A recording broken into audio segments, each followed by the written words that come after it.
Good morning, traders. Welcome to the Traders Lab. I'm your host, Tom B. Can I please get a screen and audio check in YouTube and the Bookmap Discord Trader Lab community? Thanks, Marty. And how are we doing in YouTube this morning?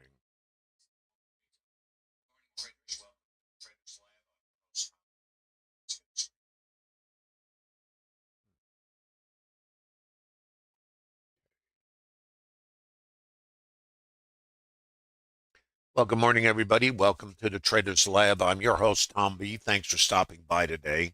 I stream live Monday through Friday, 11:30 to 1 p. Eastern Standard Time. And this stream's about integrating Bookmap order flow tools with auction market theory using the volume profiles, the chassis, and the intraday developing time frame.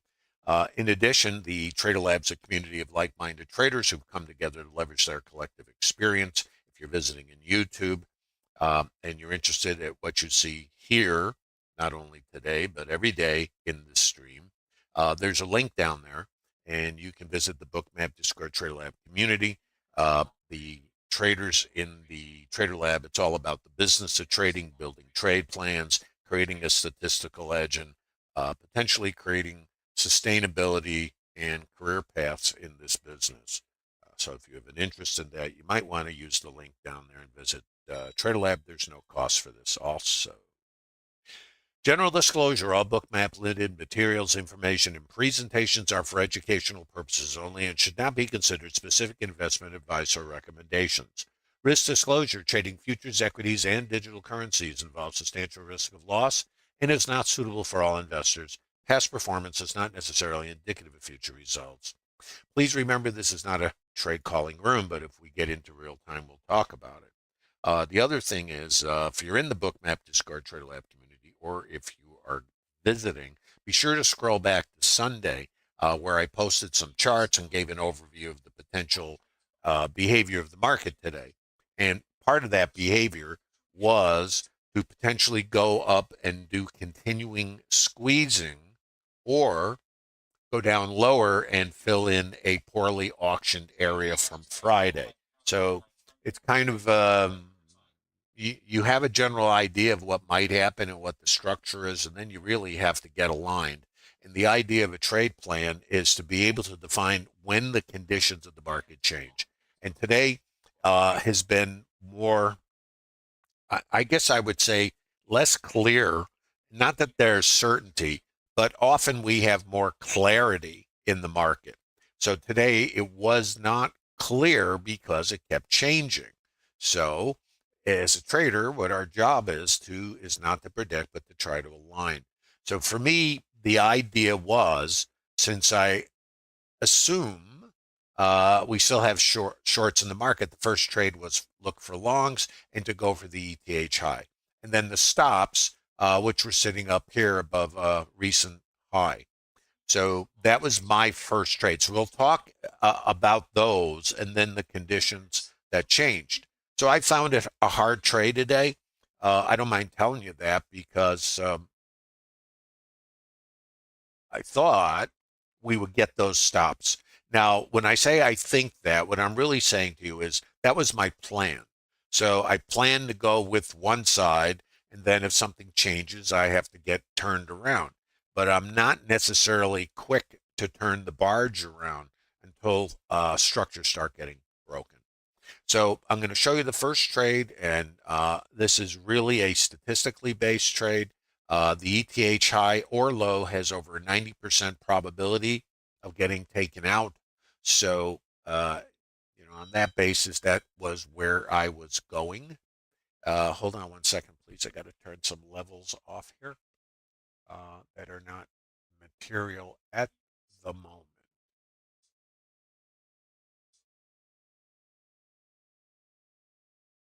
Okay. So let's go take a look. So this is the RTH Open right here. This is called Developing Volume Point of Control. And if you follow the stream, this is auction market theory. And really, the purpose of the market is to try to figure out what's too high and what's too low and what's a fair price. Well, the process goes on throughout the developing time frame, if you will. And in this, these fractals, as the volume comes in, this yellow line represents what is perceived to be the fair price, and the fair price is based on volume. And of course, as volume comes and goes, it changes and impacts what is considered fair. That's the purpose of the market, is to auction. So my first trade I'm looking for is to get long. Kind of the joy of the whole thing. So too high, so this is resistance. Retail, break away from it. Too high, going south to where? No clue. Part of the joy of randomness. Now, new retail price. Now, what I have here is retail. So here's what's happening in the microstructure. Too high, too high. Now, right here is a potential for change. And I am below the ETH volume point of control. This is my retail price. So let's think of this a little bit in fractals. If we open and the ETH retail price, think fractals. So ETH is here, too high, then developing retail price, too high, too high. So look what I'm leaning on. Too high, too high, too high, too maybe come down. Now, why did the market go up here? Because what I'm seeing here is selling, and then I have a buyer above the seller. This is the first suggestion that maybe we're going to go higher. So let's look at the trade. So right here, I have my sellers, and they are absorbed. No clue. Resistance is here, and then wherever, And I'm going for the ETH high. So I'm looking for a long. Let's watch. Test. So what the market often does is, if this is too high, we might get a rotation up to mid and VWAP and get our sellers. What we need to see here is these buyers were absorbed. Icebergs. So those are limit icebergs. Sell stops coming out. Icebergs are buying. Okay. So here I am looking for a long, but I also know I'm below mid below this. And of course, like all trades, I mean, we could fall out the bottom as well, because my idea is to go up first and then get short. So that was my plan for today. Squeeze, get the shorts out, and then turn around and get short. This was the same plan from Friday, which was get short in the morning, get long for a squeeze, and then short for continuation trades. So today was the same basic plan, except since the market was still short from previously, before we broke out, I was looking for those guys to get abused and then come down. So that's why I long. Hope that makes sense. So this is a long for me. Now right here, so I get my long, I cross over. This is my resistance, and I'm looking for here and here. Reason for this is that if we find our buyers, the sellers in here and in here,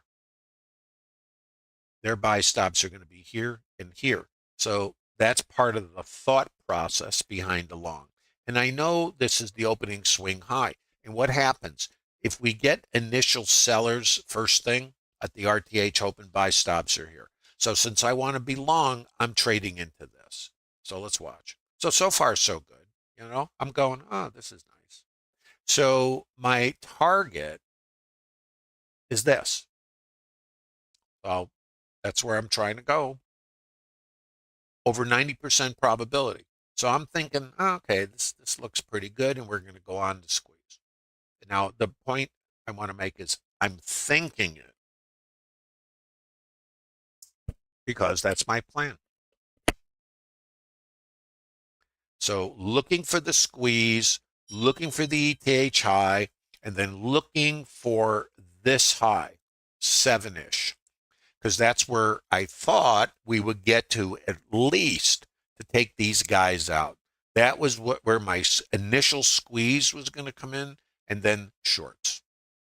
So Oh joy, oh joy. Let's look at the real world of trading. It's random. So, so anyway, long, having a great time. Now, watch. So I manage my trade, and there are, and the thing about it is, we have to anticipate rotations, and right now we don't have any, other than a little consolidation here. We had a sweep, suggests higher if we don't break out of here. So I'm trailing behind these nodes here. Buyers are here, sellers are here. If I break above, this becomes support. So I'm trailing here. Support is here.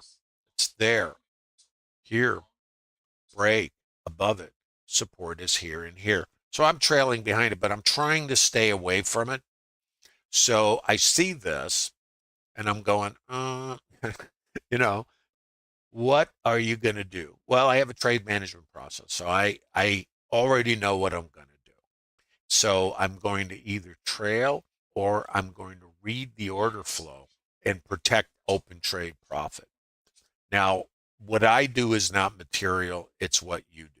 And that's why you have to know what you're going to do before it comes in, before it actually happens. So right here, I see a seller. Now, I haven't seen large selling. I've seen some, but not large. And this one is bigger right here, this delta.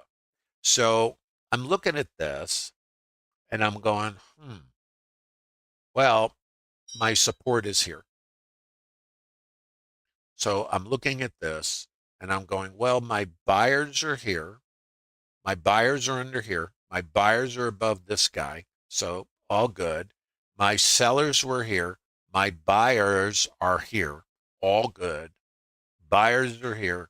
So this is where I had my stop, under here. So I got taken out of it. So, that's life in the fast lane. I also looked at this and I said, I'm going to get a counter rotation. Now, the problem with all these things is to where, you know? So anyway, that's what happened in my first trade. Now, right there, okay, I'm out. Now I'm going, well, that's nice. So now I've got VWAP in mid and this structure. This is an outside edge, a low volume node. So when I was looking at this, I was looking over here and I had support here. So I came out here. So this is where I'm going to be looking for a trade, right in this area. High volume node. Let me just mark it so you can kind of see where this thing shows up. And outside edge is here. We'll call this a low, and this is what's called a low volume node. So what a low volume node is, now I'm still thinking longs at this point, and let me explain what's going on here. If we find too high and we run out of buyers, we can counter rotate and take the stops out here. The last place where the buyers took over was here. So I anticipate if we come back in this area that I'm gonna look for these buyers to defend and then to get a rotation back and go for my statistics. So that was my plan, and it's kind of like you go down with the ship if that's what happens. So let's look at the next trade. So here, up here is too high, right in here, this volume, because this is where it changed and the sellers took over. So I just mark these things, I just sort of look at them and go, okay, that's high volume. Let's mark it. So I got my resistance up in here and my support is down in here. So I want to get long here to come here to go out the top. So let's see what it does. So what I did was I took a long over here. It was actually right here. And I took a stop here. So that's what I did. So I'm going, that's interesting. So I come back here and I fell out of here. So I'm going, well, this is really mixed. So here I'm getting confused. So I'm in the middle of going, what's going on? So I know that down here is a variable high volume node and we left it. So think of this like a retail price that might be too low. So the nature of the market is to come back and check it. So I'm going, well, this is really, I was confused. I mean, of course, I'm no different than you. I'm trying to figure out what is going on here because I'm violating structures that if the trend was going to go up, then this is, I'm looking for mean reversion. When I get taken out, then it's mean reversion. And I'm going to say I'm finding that it is like this would be the logical spot for it to, for mean reversion along. When I fall out of here, which is here, then I fall out here, next low volume area. So I'm auctioning these distributions, but it is really messy. So I'm going, well, do I still want to get long? Do I want to get short? What am I going to do here?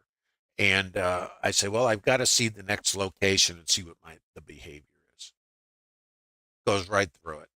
Now, at this point, I'm kind of throwing my arms up and I'm going, I cannot read this well. So at this point, I'm just sort of going, I don't know. So that's me. So I have a level here that could be resistance right here, and it's up here, and that sets up this outside edge for mean reversion down. However, I have a statistic here. So I've got a lot of turbulence and noise. Let's see what we do if we come back over here.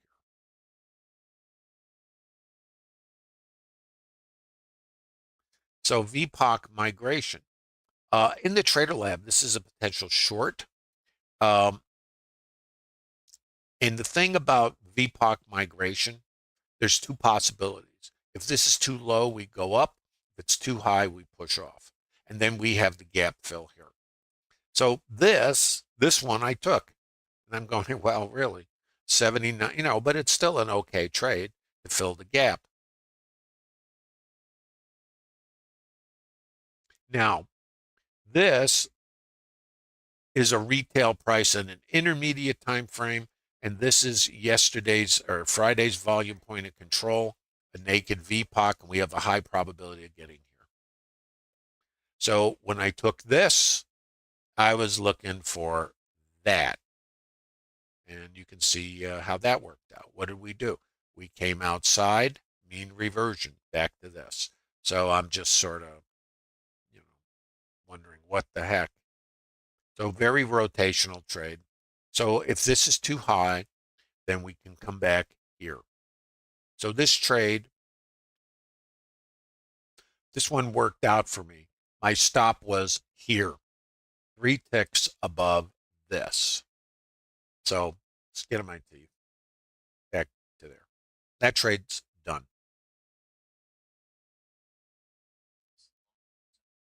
So if this now becomes too high, we can continue lower. Now, I'm going to tell you, I'm just not. Uh, it's a rough read for me because I'm following structured trades, but the chop is just. I'm a little bit more for a rotations and try to get out of the chop. So if this is too high, then the next, remember, and the ETH high and low, and we missed the ETH high, has over 90% probability. Past performance not indicative of future results. You got to vet it. So next target. So a couple decent trades in here. Then we have our first hour's low, and there's over 90% probability we'll take out either the first hour's high or low. Now, given the way everything is operating here, I couldn't tell you which one. And though I'm suspecting based on the way we're behaving that it might be this. So I'm thinking since we missed the overnight high and we missed the stops that are here, that the possibility exists that we're going to come into a what's called a low volume area. Let me see if I have it marked on here. I thought I had. Let me just see.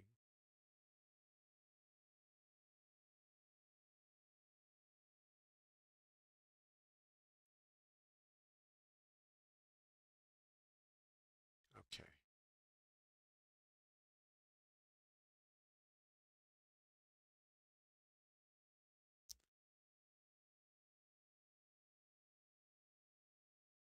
Just checking here. I don't see a zone on here that I put on my other book.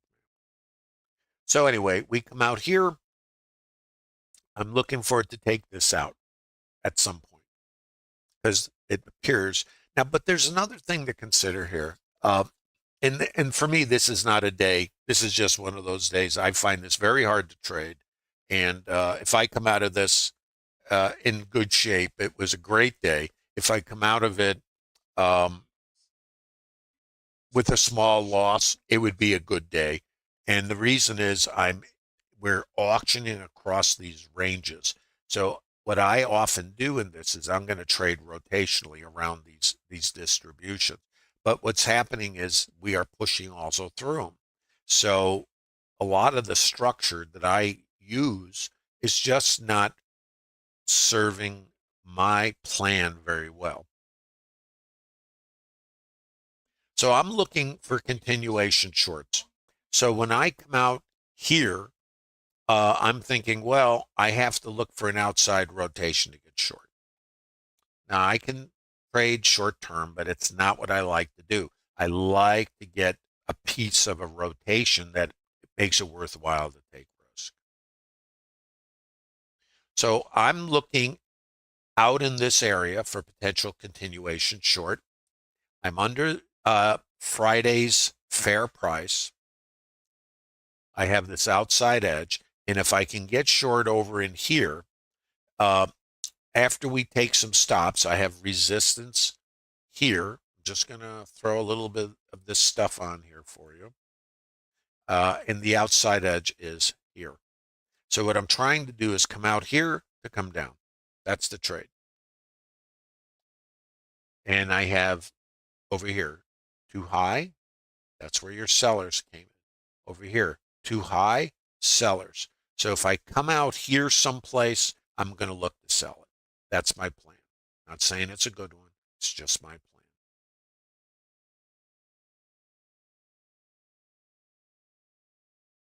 So I come out. I see the selling here. Right here, I put my order out. This little high volume right there. I get picked up on the short. And you'll see this. I get scaled. I get taken out. The next trade is at this location. Naked VPOC was here. The HVN is over here. VWAP mid. We have a structured trade in Trader Lab called VWAP to VPOC. Let me show it to you. And I feel like I'm in a Cuisinart. Just want you to know. So I come to the VWAP. I have my volume over here. Watch. And I'm looking for a short in this area out here, remember, for mean reversion. So and now I have my VPOC here. So wherever I get short, this is my scale, and then I'm looking to fall out the bottom. That was the trade. So right here, I take a short.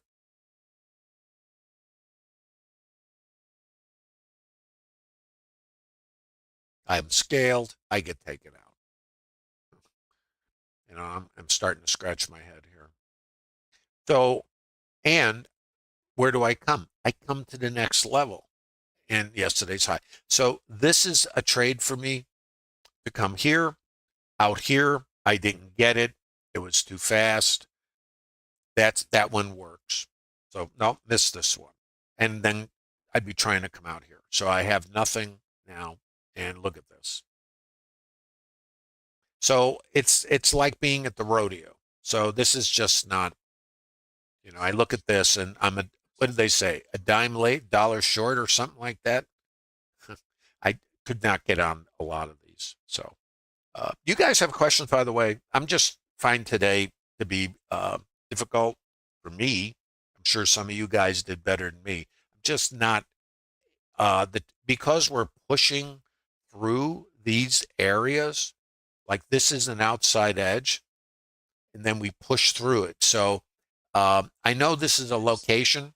If we test the range and we come outside, it's a potential short. I know that, but it ran from me. I will not chase a trade. Uh, and, there's that psychological aspect that says, look what you could have done, right? You coulda. Look at that trade. Well, didn't get it. Then we have VPOC migration. This suggests either up or break low. If I break low, I'm looking here to see behavior for potential continuation. Let's look at it.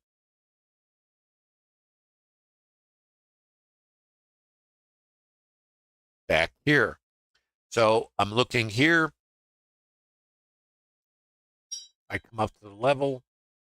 I see my seller.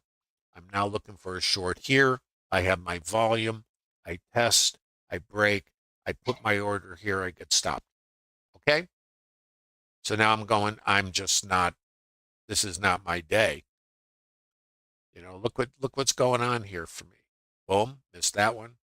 Bang, tried this, took a stop, missed it again. Just not working for me. And then going for this, right? So that it's just that's that. So that was my last attempt. And now I'm with you. So not a good day for me. Okay. So move the boat in the wrong direction. So we're just in rotational trade here. So I'm like, at this point, it's strictly rotational trading. We have POTUS is going to do a news conference, I think, at 12:30 Central Time. The market might be waiting for that. No idea. So it's really kind of a mixed thing here now. I don't have a strong bias in this. I know that what we didn't do is we didn't get to the ETH high and we didn't get the squeeze. So today's plan was pretty close to what actually unfolded, except we didn't squeeze out the stops at '07. That was the primary scenario for today, squeeze and then short. So we never got up there, which says the market might be pretty weak. And it doesn't mean we can't come back later this afternoon and come back up there. But at the moment, it certainly seems that, at the moment, you just have to stay in alignment with it. There's nothing else you can do with this. So this is just not my bag, because we keep pushing through levels. So that's where I've been getting caught. So I've been getting caught. I've been taking stops. It's not a good day for me. It's not a terrible day for me, but when you're missing 20-point rotations and taking a stop and it pushes through by a point or so, and then it goes to your target, that also messes with your head. So that's where I'm at. So for me, I don't have anything to do until I can recognize the structure a little better. So, I always say you'll get the straight oil from the can over here. Nobody has days that are great all the time. Oh, hi, Michael. Let me see. Mean reversion is outside in trading. So if this is the volume point of control, think of this like a retail price. Now you'll notice what's happening here. The pricing is moving lower. That is suggesting that everything above at the moment is too high. This is the mean, but mean reversion is outside in trading. Outside in trading. And it's difficult because is this the outside? Is that the outside? Well, now we know that is the outside. So if I come up here, I can lean on this outside area, but it's to come here. That's mean reversion, and it's more. I think it's fairly difficult at times because what you're trying to do and what makes mean reversion challenging is where's the actual outside. you can get a little rotation and then it takes this out, and whatever it does, it does. So mean reversion is outside in, and then outside in, and then outside in until it leaves this. But this is nice for mean reversion because of the range. But this being the mean, the idea is if you can get outside, you want to scale ahead of this because it returns. That's the mean. Then if you think the trend is down, maybe the context, then you're only taking the short side. It's up to you. For me, if I was still trading live at the moment, I'd be taking shorts because so far the long side idea has failed because we couldn't squeeze the shorts out. And part of the way I try to stay in alignment is I'm always narrating the market. I'm going if this, then that, if not, then what. If we get long in the morning, if this, then that. We're going to the ETH high and into '07 to take out the stops, then that. If not, then what? South. Now, the thing about the if not, where does if not, which means a conditional change, actually take place? Well, it didn't take place the first time we went up there and failed because I thought at the time that we would come down, take out early longs, and then come back and cover, squeeze the shorts. And it didn't do that. So, but it was rotational. So I really couldn't tell, were we just pulling back and going to build some energy to continue or what? Well, it started failing these distributions. And when the market starts falling away from high volume, then it is suggesting these levels might be too high. And for me, it takes a little bit of convincing. In other words, some failure of structure. For example, if we come out here and test yesterday's high at the time, build a gap, and then I get buying, I will go long here. So I did some of these and, not so much. So then I break in here, then it turns the barge around, and then you're starting to look for shorts to come back in the other direction. So that's kind of my orientation at the moment. But I had a hard time getting in alignment. And one of the things about context shifts, when it's changing, you can't recognize it. You just have to take the levels in the trades that have an edge. And like everything in this business, whether or not any individual trade or trade location works is random. So, but for me, I just have a rough day because I got pushed out of a couple of really nice trades. So I had everything right, but I didn't have it all right. So I take stops. I'll let it go at that. Um, So there's no magic 8 ball, guys, and everybody takes stops. Depending on your size of your account and your risk limit, you might hit a loss limit for the day. It doesn't matter. What matters is you have a plan that has an edge, and you will take losses every day. I take stops every day, but you'll also hit loss limits. And by the way, why does this happen? Does it mean you're not a good trader? No, what it means is the current condition of the market and your plan are not necessarily in alignment, or the volatility and the noise is running outside of your levels, which just is a matter of market randomness. Um, you can have a great plan and still the market pushes through, takes you out of your trade, then your choice is, do I put the trade back on again or do I just wait for the next bus? I tend to do is wait for another bus because if it's pushing through levels, then I know then that part of the behavior of the market uh, is not favoring the way I trade. So, and now in this, still mean reversion. There's the mean. And then if we come out here, mean reversion. So, but the outside edge and stops are above here. So if I come back up, and since it's two-sided trade, I can very easily come here and come here. And then this is too high. So that's what I need to be aware of. So this is what mean reversion is. Hope that answers your question. Mean reversion is mean. So, Michael, I hope that covers that for you.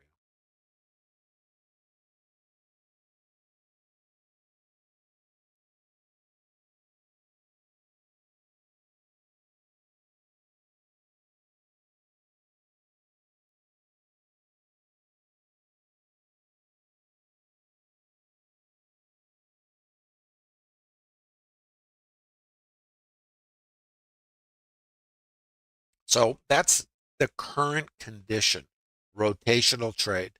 Now, the other thing to think about here is we have this level down here, which one of these, the ETH high or low, has over a 90% probability. And you have to vet all these statistics for yourself. ETH high and low. And then the first hour's high and low, the IB has over 90% probability. We got the ETH low, but we can go both sides here. Because, and here's why. I posted all this yesterday in TraderLab. I said, we're in a funky place here. This is the higher time frame retail price. Now I'm going up in time frame or fractal. This is the fair price in a higher time frame. And I posted in TraderLab, we can have two-sided rotational trading today. So the fact I know that doesn't necessarily help me in my fractals that I trade. I mean, I trade this kind of stuff, because these are the rotations. I trade rotations as a day trader. I know the condition of the market can be two-sided, right? And that's exactly what we have. But trading it is a separate issue because of the noise and this. If you're trying to get long here, you're just trying to come here. If you get short over here, you're trying to come here and out the bottom. And now we're coming back. So when you trade mean reversion is a separate trade plan. And one of the things with mean reversion is that you need, I suggest, or at least suspect, some aggressive trade management. It's not the same as a trending market. Because basically what you're doing is you're trading to the mean and out the bottom. And then it's either take this out or you get a trigger coming the other way and you've got to cover. And then you can either get long to come back here or you're only going to trade one side. And I know since I'm in a fair area, I can just slosh both ways. I'm inclined to be leaning to the south side, but it's very conflicted for me. So I can, if I'm in something like this, I just take a side and I keep operating with what I think the dominant side is. But I also know there's shorts in the market today, so there's buy stops above the high of the day, and '07, which has stops above it, is also open. So unless we completely fall out of this, there is also a possibility to come back and take out today's high and the '07 stops. Now, I can't tell you what it's going to do. It's not my job. That is the current condition of the market. So it's kind of a mixed bag in here. You got the market short with stops above right now, and then you have the potential to continue squeezing, or we're going to break down, and we've already done our squeeze, and we're going to go south. So it's tied in with the plan for today, but we didn't get to the upside target. So that's where kind of what you might say the fly in the ointment is. Well, so it's what we did, which was squeeze in the morning, going for the ETH high. Then what we didn't do, we didn't get to the ETH high, and we fell out the bottom. So does that mean the squeeze is done and you just want to be on the short side? I'm asking the question because I don't have the answer, and I don't think anybody does. I just think you have to align, and if the market doesn't behave at the time in what you anticipate based on your plan, you need to make an adjustment. And then you pick a side or trade both sides if that's in your plan. Doesn't matter. So here's the question. Are we going to squeeze out the shorts today and the shorts with stops at '07, or has the squeeze been finished from Friday and this morning, and now it's just sell the up rotations? Now I'm asking you the question because that's the only thing we have. It's this or that. Then it's trying to stay in alignment and recognize change. Do you guys have questions, by the way?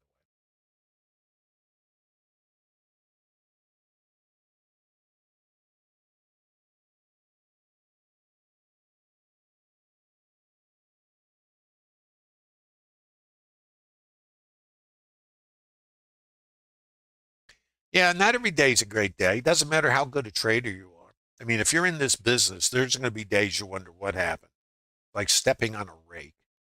And that's why you got to keep statistics and metrics because of the emotional response. And remember, this gets dangerous for us as humans, the fight and flight thing.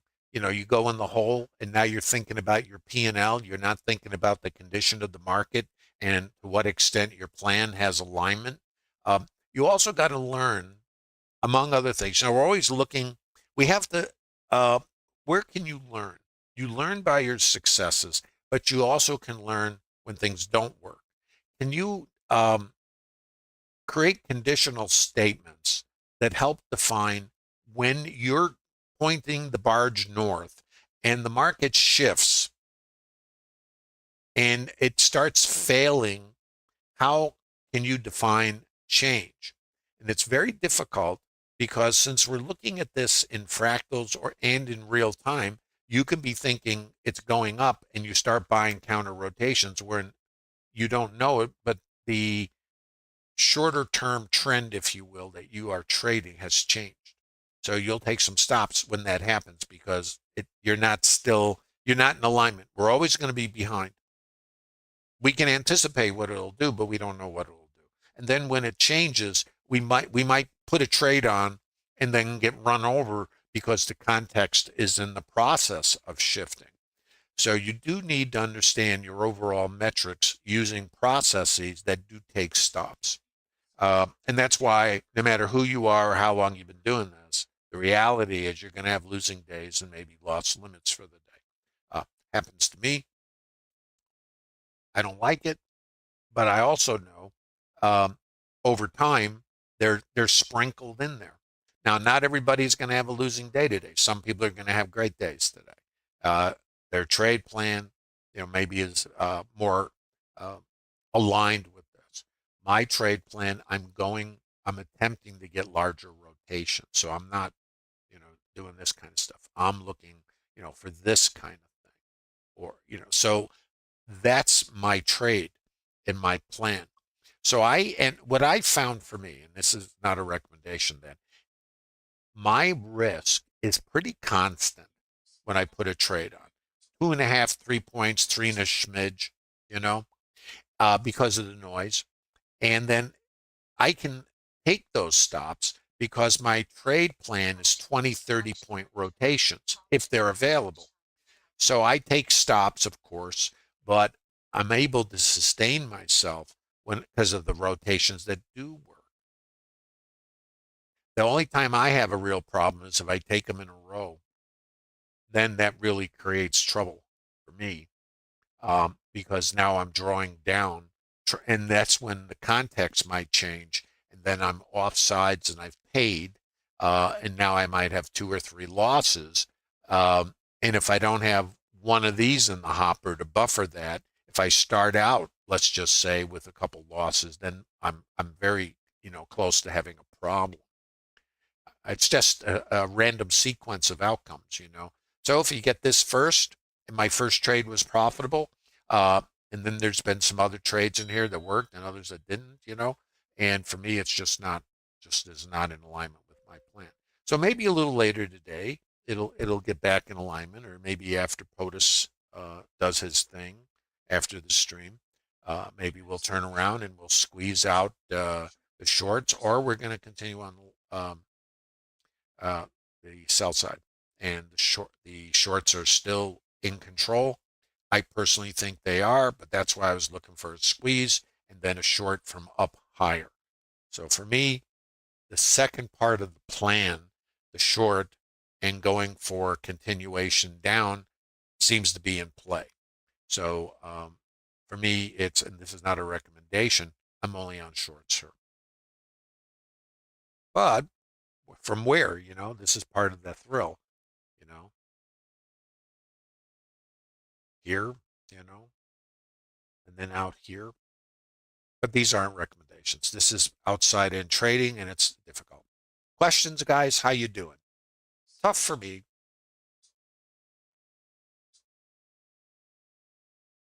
Yeah, money bags. Hi there. Um, yeah, there's a whole library of webinars, money bags, on VPOC migration in this process and real-time narration, some of them up to 5 hours long, just a full days of live narration, taking trades, taking stops, and the whole deal, the real world. And those are all available uh, in the Bookmap Discard Trader Lab community. I do streams every day. We have a library that you might find interesting. There's no cost for Trader Lab. Plus, there's a lot of downloadable materials, um, trade plans. There's actually streams I did. I have a three-part series on trade plan and then a sequence of days and how the plans interact or integrate with each other. It's like building blocks. What did the market do? What the market did on Friday set up the idea of the continued squeeze today and then shorts. That's based on Friday. So every day the market does whatever it's going to do, which is not up to us. It's based on the participant behavior. And then our job is to attempt to understand what happened and what might happen going forward and where we might locate our trades. And then as the day unfolds and develops, these locations will change based on the participant interaction and behavior. So this is still this rotational trade. So when you're in mean reversion, it's very important to understand where this is too high, variable high volume node. I got to move this a little bit. This is the last place it was too high. So I'm not paying that. Then this is the current retail price. If we come outside, the idea is to come back here unless it changes. But this is now the highest volume. So what this sets up is this is an outside edge. Now, the other thing we need to know is there's stops here and there's stops here.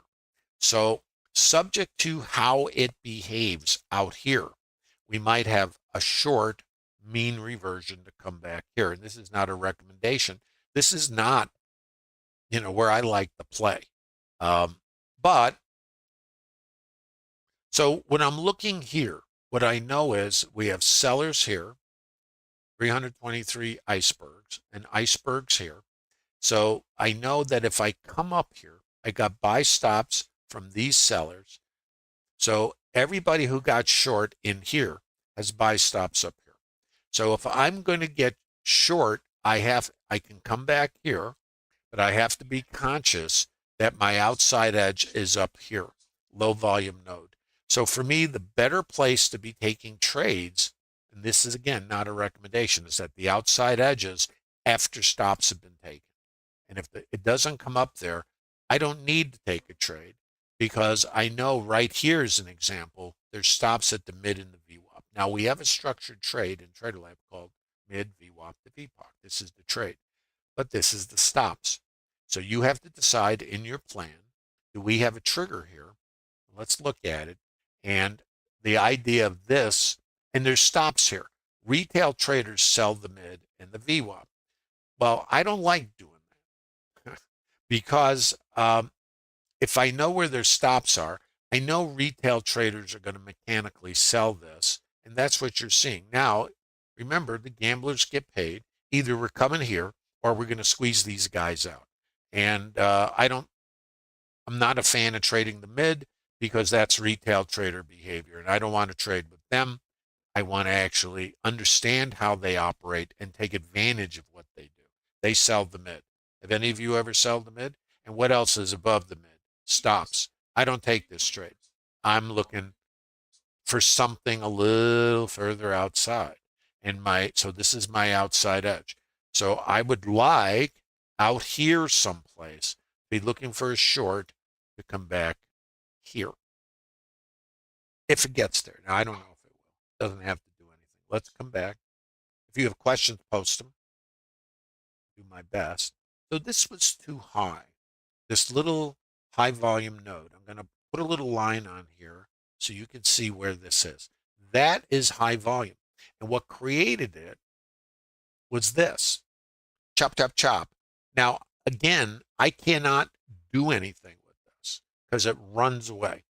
So I know resistance is going to be here. I'm going to throw another little line in here.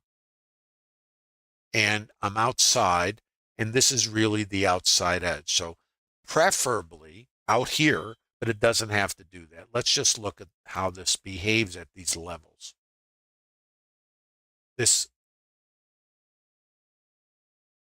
out here. Let's watch this. Now it's the mid. I have no trade here. So I don't take this trade. This is resistance. So it can come here, but I'm not outside. So if I take a trade here, I know I'm not at the outside edge. So I would just wait on this. And it doesn't mean it won't work because every trade works and doesn't work. It's 50-50. So for me, even though this is a potential short because it's the mid, I really don't like trading here. I just tend to let these go. And remember why? I got stops right here. And this is a weak high right here. It's like a little double top. That is not a good structure if you're sitting short, in my opinion. Not a recommendation. It could be the best structure on the planet at the moment. Does that make some sense? Oh, Sas, you passed your 150K challenge? Oh, congratulations. Are you in the Trader Lab community? And if you are, say aye.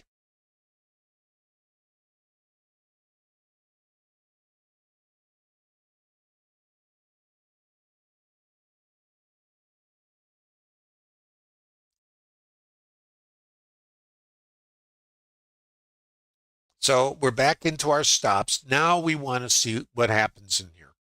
40 buy stops went off. Thanks for playing. This is when your broker sends you a gift basket. And we have selling icebergs. By the way, can you guys see these numbers clearly? I made them smaller so we could look at the order flow a little better, but they might be too small. Give me a comment if you want them a little bit larger. So let's watch this location. I got the stops. Right here, I want to see what happens here. Remember, my thing is to try to get out here. And it doesn't mean it will, right? So I don't sell the mid. I think somebody else is entitled to all the good things that come from selling the mid. And it doesn't mean I won't, but I have to have more than just a line on a chart. That's what retail traders do. I used to do it too. I don't do it. What I do is I take losses too. Doesn't matter what you're doing. Everybody takes losses, and everybody has winners.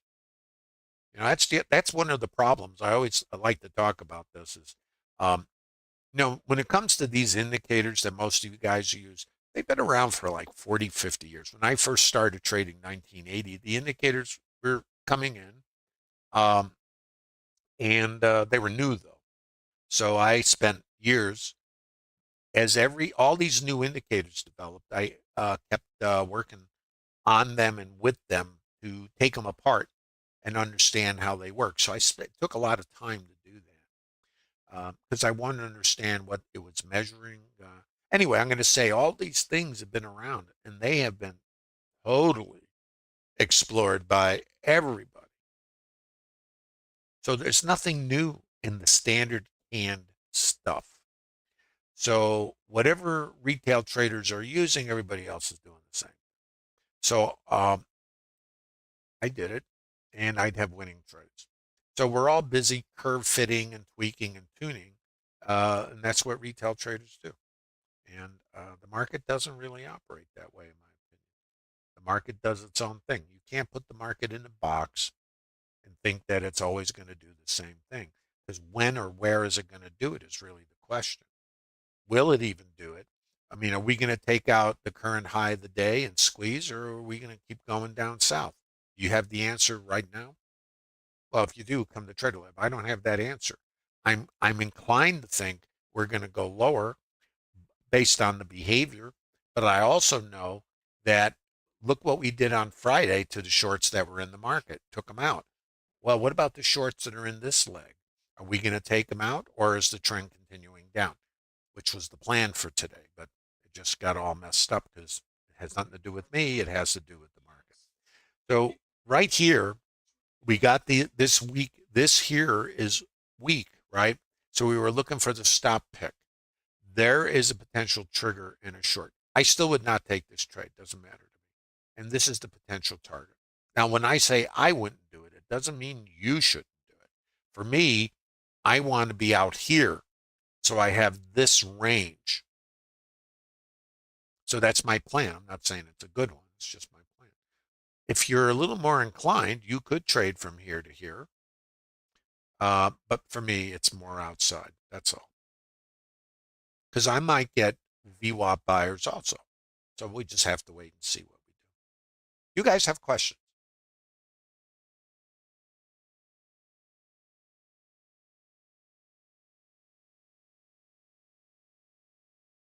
Um, for me, the VPOC's the most significant line on the chart, if you will, at the moment. Because at the moment, it's where the highest volume is. So the participants are saying this is the fair price. And what the market does is rotates and is looking for a fair price. So the nature of it is if the price goes too high, and the hard part for us is what is too high. Right now I know it's out here, then we can come back here. That's what mean reversion is. So the fact there's a VWAP or a mid is not material as much as that is. So it's a priority of inputs. For me, this is the priority because it's measuring the distribution of volume based on participant behavior. If we run out of volume, you'll see that it just exhausts. And the reason there's less volume here is it's an outside edge and there's less buyers. So the volume starts diminishing because there's less demand. If I find out what's too high, then the market can rotate back down to check retail. So that's why I would lie potentially, if I'm going to stay short, is to look out here. I also know I can, if I push back in um, outside of today's range, then we can continue up to '07 or somewhere. So it's a really two-sided trade. It's really a mixed thing. But this is my target here. So unless so if it comes out here, I'm still looking for shorts down to here. This could be a short to here, but mean reversion is mean because where's the outside edge? This is not an outside edge. This is. So I don't have a trade here. I hope that answers your question.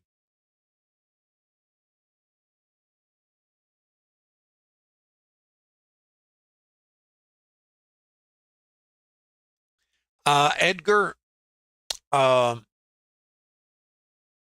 thanks, W. Bauer, for that. Would I look for an IBF? No.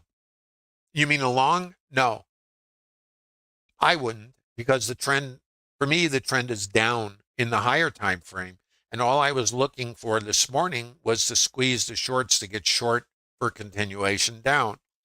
So we might be in that scenario where it's shorts only.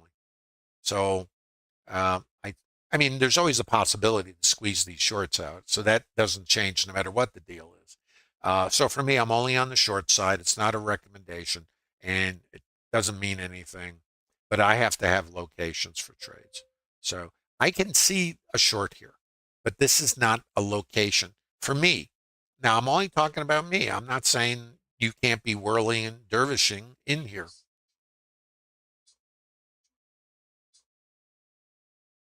I mean, you could take this short, but it's not. I don't have a location, so I don't take it. This has a trigger, and we're in a key location. Remember, this is the highest volume in the higher time frame.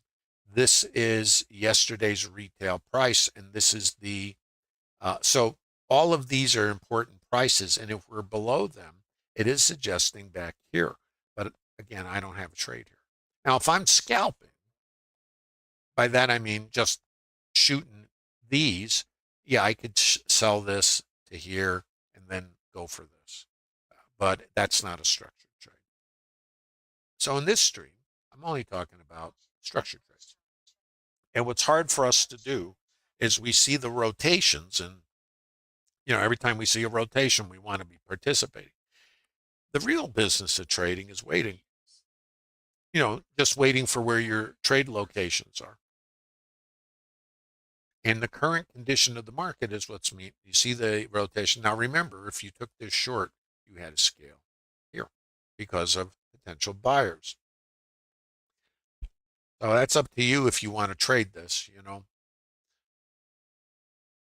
And I do think, based on structured trading, that we might get here. The problem, of course, is from where. That's the thing about mean reversion that gives it the title mean in the Trader Lab, because where's this outside edge? Is this the outside edge? So that's why I don't have a trade here. It is for a structured trade, even though this is the target. Does that make sense? We don't have nirvana.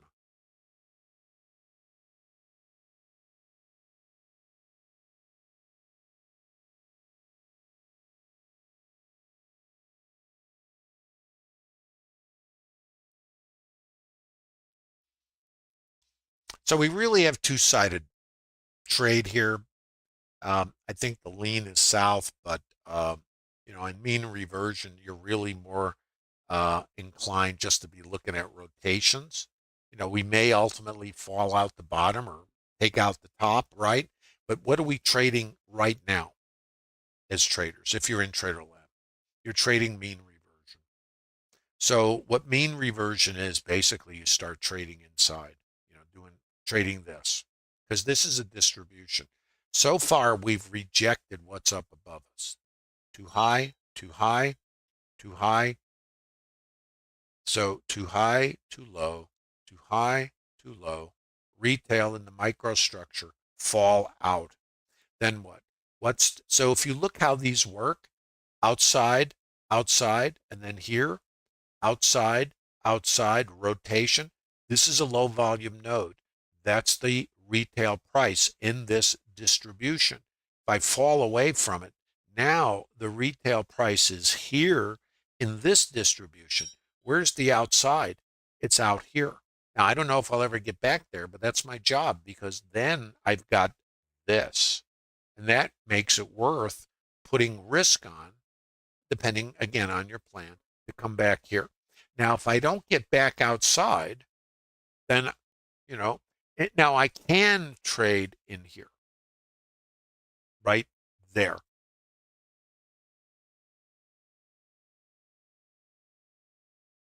And then the target is here. But it's only for somebody who, and this is not a structured trade because we're not at the location. But if you can read the order flow and understand the auction process, you could take a short. But this is not a structured trade. So I'm only mentioning it to you. It's not a trade I would necessarily take, or I might take it because I'm trying to go here. Do I have the range? Maybe. What do you think? But if I have a structured trade, I'm not taking this. So this is more of a trading inside fractals, more advanced. And I perceive that, suppose you did this, you sold the mid, and we know there were stops here, right?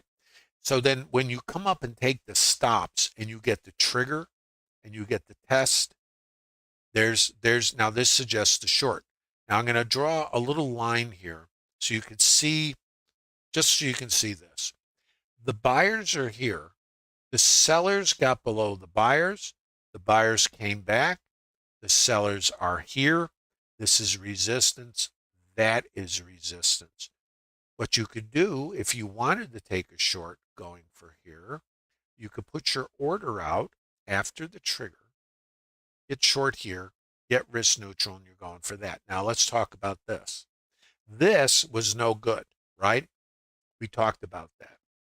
We got our stops, and we got our trigger. So this is a doable trade, but it's not a structured trade. It is an advanced trade.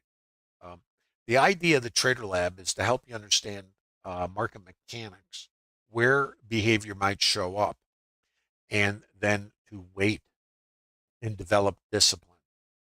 Your job is not to be active. Your job is to be patient and to wait for your trades that have an edge. Now, the other thing is, if the trade doesn't show up, your job is not to trade, because the trades will show up. It's just when, where, that part's random. That's kind of what we're doing in Trader Lab, because the goal of Trader Lab is not for you to become a whirling dervish. It's for you not to do what other retail traders do and develop the discipline to be patient and just wait for the edge. If you're just trading in the middle of nowhere without a plan, you're just gambling. And that's not, I would suspect, a sustainable process. Seems the casinos do pretty good by only playing games that have an edge. They don't make them up. So casinos are in the same business we're in. They have no control over anything other than their behavior when they play their games and how they play them. They don't, if they don't have a game to sell this, then they're not making it up. They might have this game because it has a better opportunity versus this one. If you're in Trader Lab and you're already successful trading the other structures, you obviously can keep developing as other traders have in Trader Lab who do trade this, going for this. So I hope that makes sense, how you can see behavior and how you might use structure, and why this is important. I hope I answered the question why the VWAP and MID are not primary inputs. The primary input is this, because remember what trading is about. The reason we have a market is because it's trying to figure out what's too high, what's too low, and what's retail. If this is actually too high, then the market has the potential to come back here. That's what the auction is all about. Does that make some sense? You guys have questions? Please give a like, by the way. Slaughterozzi, I don't see the aggressive buyers. So maybe they're there, but I don't see them. I see two-sided trade, and there still is the possibility to squeeze out the shorts from today. But so far, the sellers seem to be doing a good job, which of course can change. So Edgar, I hope he answered your question. I would not be looking for longs if we take out the IB at the moment. If we come back inside, I have to be conscious that the shorts today and the stops at '07 might still get taken. But the fact we didn't get them when we had the chance is kind of what they call the canary in the coal mine. So, but I'm always open. You know, I don't have any fixed opinions on anything. One of the things about trading is leave your opinion someplace else, because then you can get myopic. The truth of the market is the behavior of the participants, and the job of the market is to try to figure out what's too high, what's too low, and what's a fair price. Right now, this is the fair price. So the nature of this is to come back to it. The other nature of it is to squeeze. That's why this is the outside edge. So if we come out here, we have yesterday's high, we could test in there. And then if we reject it again, you're looking at this. So that's what I would be waiting for. It's not a recommendation. If you're a short-term trader, this is also doable. But you can see, you know, this is hard trading because it's not getting the targets. It's just slop. So we'll see what it does. How are you guys doing? How about that thumb up in YouTube? And remember, these streams are available, Bookmap Discord Trader Lab participants, plus the library of webinars and all the documents that you can download in Trader Lab. And then the idea of Trader Lab is to help traders build out the business of trading. Doesn't matter really how you get to the end point, but I think most retail traders are stuck in these indicators and time frames. And this stuff has been gone through by everybody. They've been around. I've been trading 45 years, and all this stuff was new when I first started trading. So it's been around a long time. I went through all of them, and as new things were developed, I would, you know, spend my time with them to understand them. I don't use any of them today. That might suggest something. It doesn't mean that you can't. It just means that they may not be your solution. They might be part of the problem if you are not a profitable trader. Because our job, we always think is, yeah, this works. Let me just make it better. Everything works. So maybe trying to fix something or make something better might not, and to create more certainty and confirmation. It's not this business. There is no certainty. There is no confirmation. There is no, oh, if it does this, it's absolutely going to do something. Absolutely not. We're in this business of randomness because it's 100% random 100% of the time. We cannot solve for certainty. We got to solve for randomness. Isn't that a different objective? So if you can't have something because the environment you're in does not support certainty, then how can you create certainty? It's an interesting question. It's somewhat philosophical, but also very pragmatic because the casinos cannot create certainty. So if they can't create certainty, I don't think we're going to get certainty. So then what do?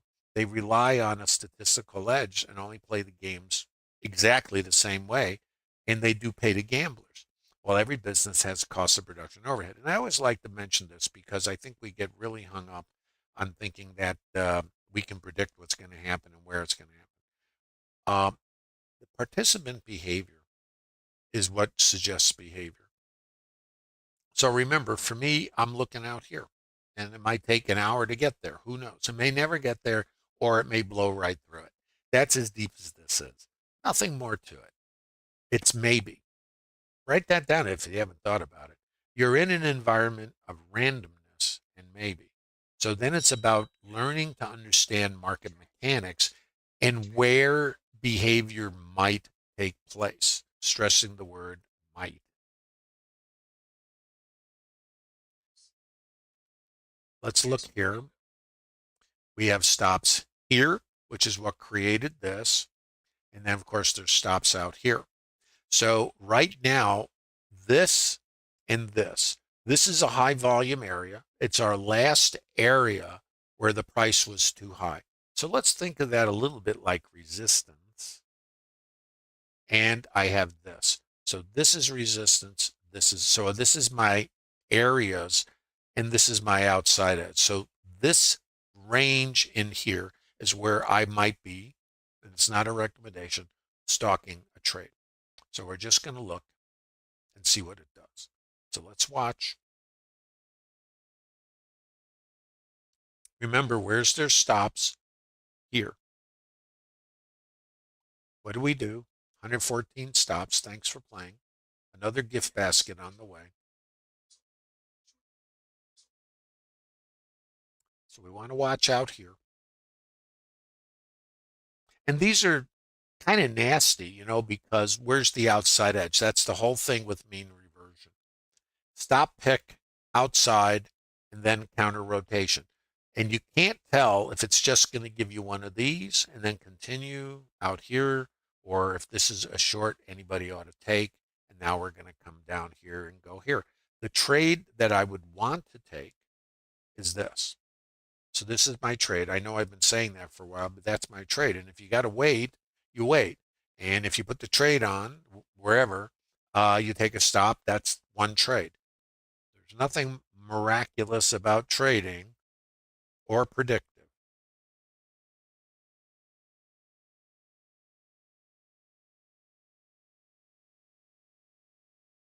Now, guys, if you don't have a trade, you don't have a trade. There's just that's it.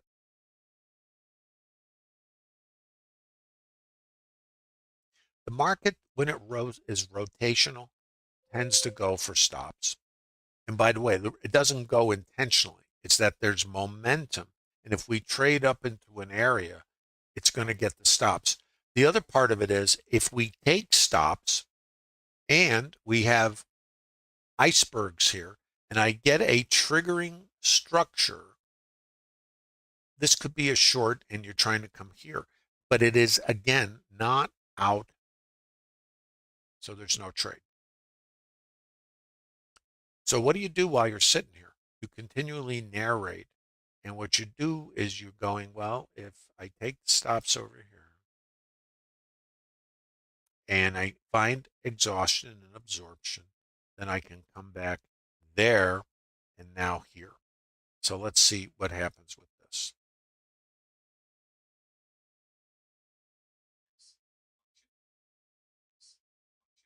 You notice how this volume point of control is moving around. It's kind of saying that there's not a lot of consensus in here. It's moving up, it's moving down, because we're in a high volume area. So it keeps shifting. If we can stay below here, we go here. If we can't stay below here, then we're going to rotate this way. That's what this is telling me at the moment. Let's see what it does. And this is the target.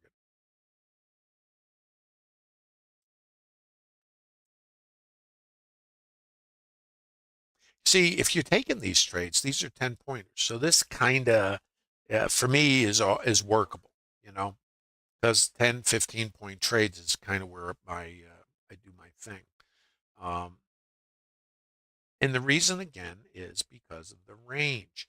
If I'm risking 3 points, let's say, and I trade more than one contract, obviously, the job of the first one is to get risk neutral, assuming a 2-lot now for Trader Lab developing traders. And then the worst that happens is I break even. Then it's a trade management process that I've vetted and targeting. That's as deep as this gets. If it takes out my trade management, the trade's over and I go on to the next trade because I can't tell anything as far as when it'll rotate or counter rotate, how far it'll go, anything. I don't believe you can either. So if we know we don't know, then we have to have a plan. This is the target, by the way. We have to have a plan that allows for being in an environment like this. So again, not a structured trade, but an advanced Trader Lab trade. The reason I talk about structured trades here in the stream, because to build out an understanding of how the market works, you need to develop the discipline to wait for the trades that give you an edge. This trade does have an edge for somebody who can act quickly and who is familiar with reading order flow. If you're not, then this is the area for the trade because you have alignment with more pieces. This is kind of outside, you know, but it's not anywhere. Does that make sense? This was the target, by the way. Might not be what you're looking for today, but this is, you know, this is what the market's doing. Facts of life. How do I see aggressive buyers? Well, there's two kinds. There's the aggressors, but there's also the passive side. Why did this stop here? Would we call that an aggressive seller? 85 sell stops came out here. So is that aggressive seller? Well, they were absorbed. Why? We didn't go down. Buying iceberg, and that sets this up. So if this is too low, this is the mean, and then we can come across. This is strictly rotation. This is a separate trade plan in Trader Lab. So you might think the trend's down or the trend's up. I mean, it could be either one. I tend to do, and it's not a recommendation, I don't want to trade both sides. Too much work. I try to align with what I perceive to be the dominant side. And so far for me, the dominant side's the short side. However, remember, if it changes, I change. It doesn't matter. And my plan for today was longs to shorts. So longs first, shorts, and then whatever. So it's kind of doing it, but since we didn't take out the 07, that is a warning issue for me as possibility that if we do squeeze later in the day, that we can come back up here because there's stops sitting here. So the morning trade was to go here and out here, right? You guys all know that. And that's all posted in Trader Lab. On Sunday, I posted the scenarios, what the possibility was, and it was to squeeze up and then continue down. So it hasn't quite played that way. It did squeeze up and then it's down, but it didn't get the stops. I, of course, prefer, and it's only a preference, that we take the stops out above us because that sets up, it takes weak shorts out and then sets us up for continuation selling. Those weak shorts, maybe the aggressors, and this is the maybe, the sellers are aggressive here and they weren't waiting. So those shorts might be safe. And if they're safe, then the longs from Friday, they're the ones that are going under the bus. So it's kind of which side, you know. So support, microstructure for resistance, and outside edge in the developing time frame. So I know I'm repeating it, but that's all you got here. Hope that makes sense. Let me show you the Trader Lab chat. I want to show that to you. If you're visiting in YouTube, remember there's a link and you can visit the Trader Lab. There's no cost. This is from last night. Let me go back to Sunday. So this is a 24-hour global, um, what is this, 12/18. Okay, this is my post from yesterday. I post some other things in here. One is advanced trading rotations with microstructures. I do these. This is part of what's in the library. Volume profile and order flow, advanced triggers and trade management. That's pretty cool. Those are really good. Um, so this is what I posted for today, and this is as of Friday. So this is what sets up today's plan.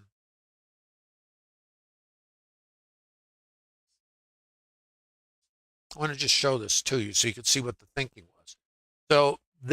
So we broke out under this low on Friday and we got down. This was a target. We got below it. We came above it. And then it was all fine. Shorts in the morning and then longs and then shorts again. So we were kind of doing that until the end of the day and then we squeezed. We came back to what's the retail price in this consolidation.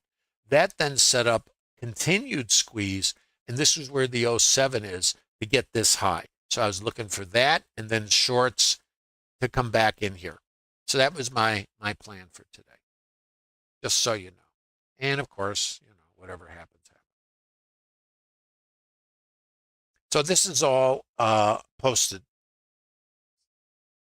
Hold on a second here.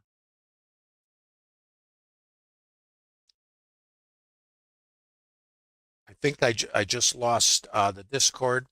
I'm going to try to get back to that. Hold on, guys. Sorry about that.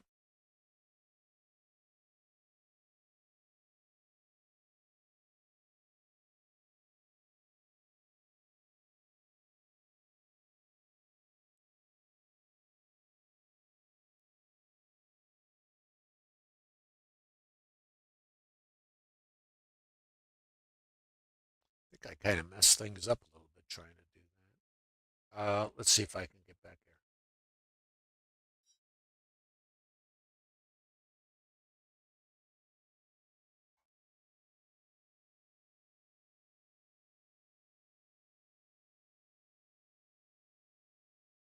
Sorry, guys. Try to get back here. Hopefully, I'm back.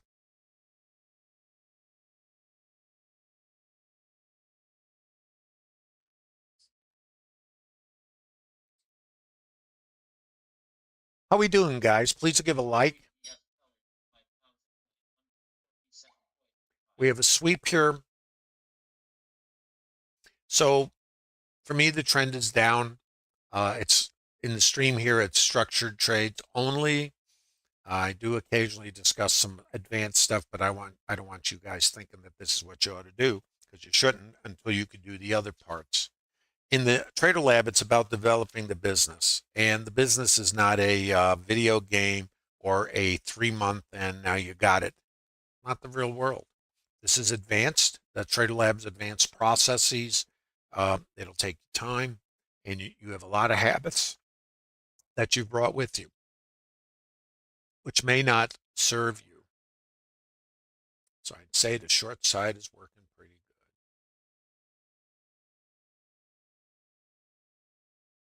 This has over 90% probability of getting taken out.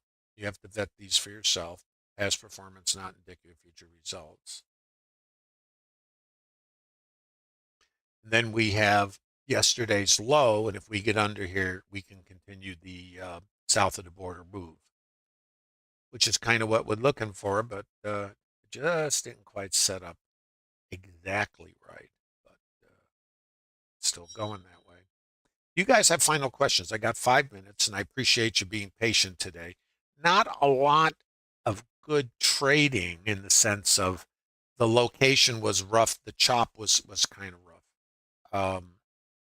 So it looks like the plan was not so bad, but the market does what it does. You got to have a plan, and then you got to adjust with your plan.